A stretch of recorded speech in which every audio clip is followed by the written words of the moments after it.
Hello my friends, welcome back to the channel. I have a stamp and color by Couture Creations. We've got some Versamark, we've got some Memento Tuxedo Black, and we're going to have a little bit of fun, hopefully. If you like coloring, we'll have a bit of fun.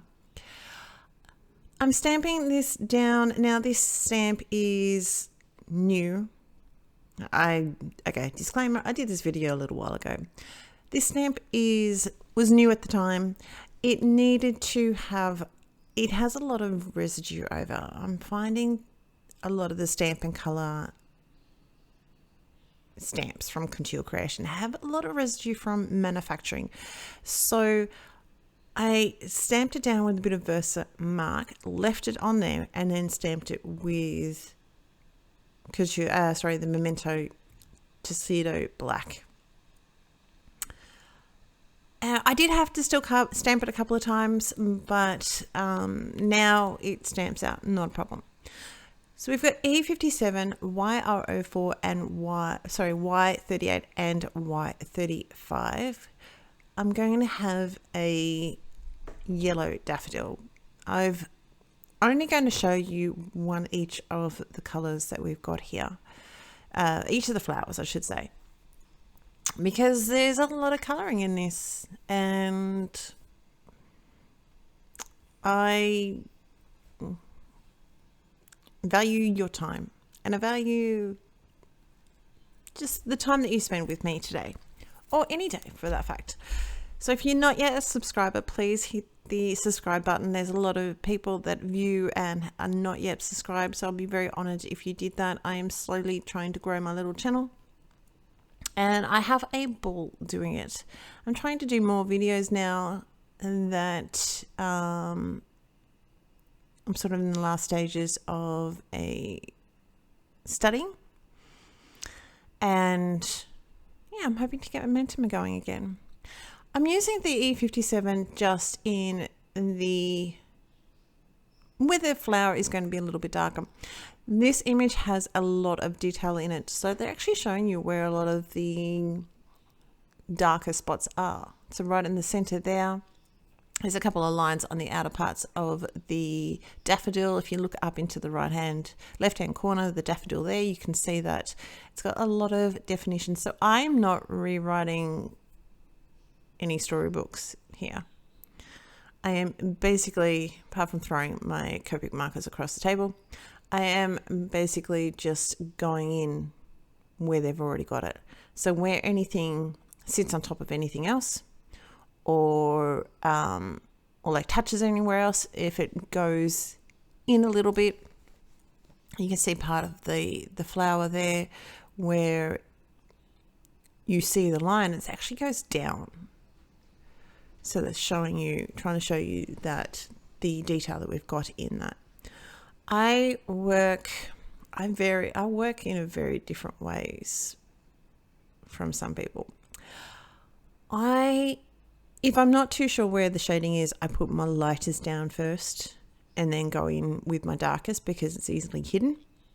But generally speaking, if I know what I'm doing, or even then, sometimes I don't even know what I'm doing. I usually go in with the darkest color, then go down to my lightest, and then do the same all over again. I find this way that I put a little bit of the color down. If I'm certain that it's where I want it to be, then I can then decide if I want to have more or less of, or not less because you can't really put it down, but using a lighter color will actually push that darker color back a little bit. So that's my theory.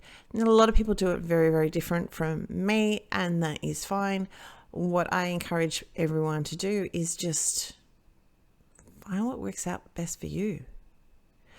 I'm going back through with one of the dark colors, the YE23, to give the center a little bit more orange. My daffodils that I have in my garden are very, the yellow with the orange centers. They're pretty cute. Now we have purple and blues. So with the purple ones that we've got here, we've got BV08, BV04 and 02. I am just using that 3 combination with this, and I'm trying to go around the outer edge of the flowers, which sort of makes it a little bit harder to get more definition into them. But I just wanted my centers to be all nice and pretty and white. We will add a little bit of yellow into that to, you know, like bring out the center. This is what I'm trying to say. And I've just softened that a little bit with the O. The blues that I'm using are B39, 97, 95, and again a 0, because we're going to soften out those centers again. Just going through and bringing those. So as I said, I'm following along with the images that are already colored, or how they're drawn, I should say. They're not colored because I'm doing that. How they're drawn. The next thing we're going to attack is going to be our, I did this a little ago, so I think it's going to be our greens. Just softening those colors down. The greens, our center. No, I lied. So the center is just going to be our Y17, a Y15, and a little bit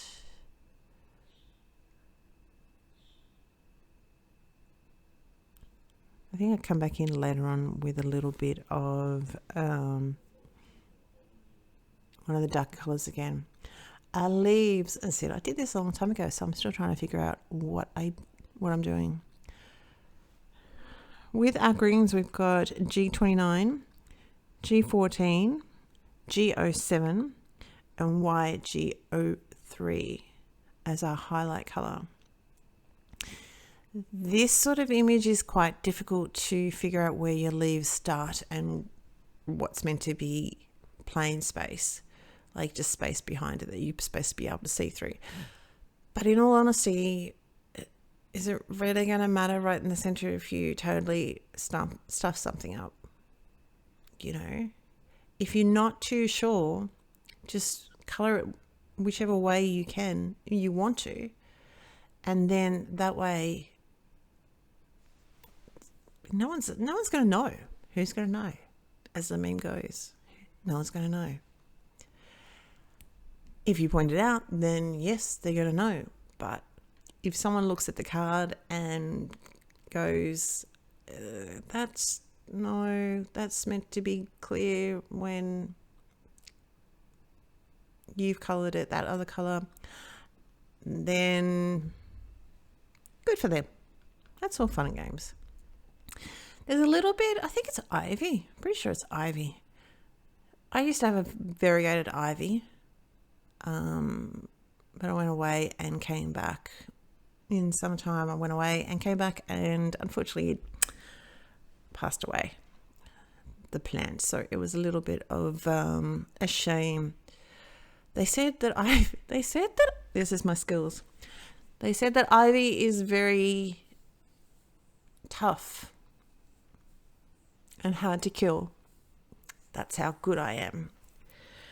My little watering can here that we've got is C9, C7, C5, C3, and down to C1. I use a lot of colors, but I'm trying to do them very, very sparingly and just add a little bit. So we do have a grey can. It's got a couple of lines on it, just like you get with a can, I suppose. And so I'm accentuating those lines. I'm going to try and leave those as just a highlighted area, because they would be, because they'd have shading sort of around either side of it. So the top of it, I've got one of the lighter colors, the C5, and the underneath I've got the, I can't remember whether it was C7 or C9, but that's what we're doing. So we're coming to sort of the ends of our colouring, apart from our little spout there. And it's an old-fashioned sort of, I don't know, here in Australia we don't have watering cans like that, but that's all right. I will leave a link down below over to the blog so you can get some more photos, and all the information will be linked there as well, to the colors. And so rather than going through this video again, you can just jump over there and get the colors to whatever I did.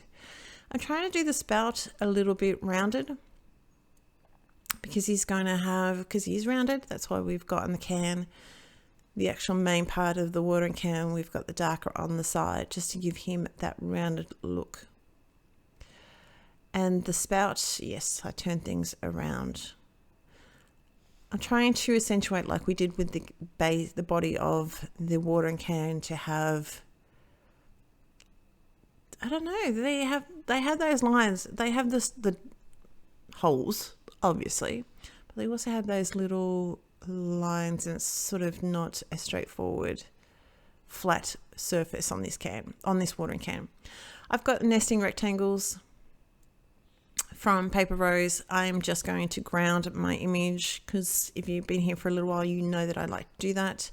So we've got a bit of W3 and W1, and just back up a little bit. I've got a sentiment pack also from Paper Rose. These are So Extra Black. Then we've got the So Extra White, so white with black writing, and So Extra Black, black with the white writing. I've also got Sentiment Strip Die, which I'm terrible at cutting these things apart straight, so I use a die, and I use it all the time. So that is something to think about if you are horrible like me at cutting straight or placing things down straight. So I've got my little T ruler here, and you make me smile, and that's just flat.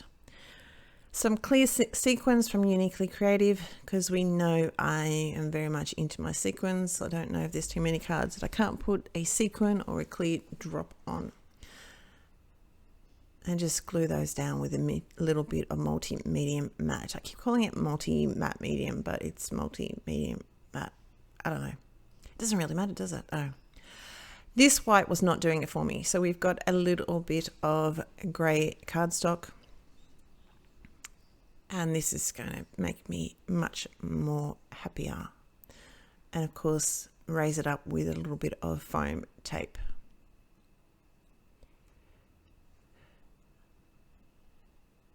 And that's our card for today. I hope you are well. Take care of yourself, and I will talk to you soon. Bye.